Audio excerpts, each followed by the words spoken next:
లో ప్రతిరోజు కనీసం గంట సేపు ఆగ్నేయ మూల దీపం వెలుగుతూ ఉంటుందో ఆ ఇంట్లో ధనలక్ష్మి ఆనంద తాండవం చేస్తుంది.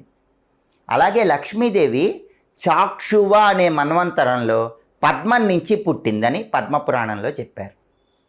లక్ష్మీదేవి పద్మం నుంచి పుట్టింది కాబట్టి శ్రావణ మాసంలో ఎవరైనా సరే లక్ష్మీదేవి ఫోటోకి పద్మ పుష్పాలతో పూజ చేయండి.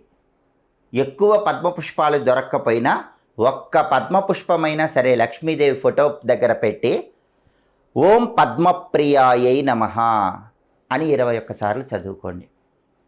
స్థిరంగా లక్ష్మీదేవి మిమ్మల్ని అనుగ్రహిస్తుంది. అలాగే లక్ష్మీదేవి ఔత్తమ అనే మన్వంతరంలో నీళ్ల నుంచి పుట్టిందని పద్మపురాణంలో చెప్పారు. కాబట్టి లక్ష్మీదేవి నీళ్ల నుంచి పుట్టిందంటే నీళ్ళంటే లక్ష్మీదేవికి చాలా ఇష్టం. ఎవరి ఇంట్లో అయినా లక్ష్మీదేవి విగ్రహం ఉంటే శ్రావణ మాసంలో రోజు ఆ విగ్రహానికి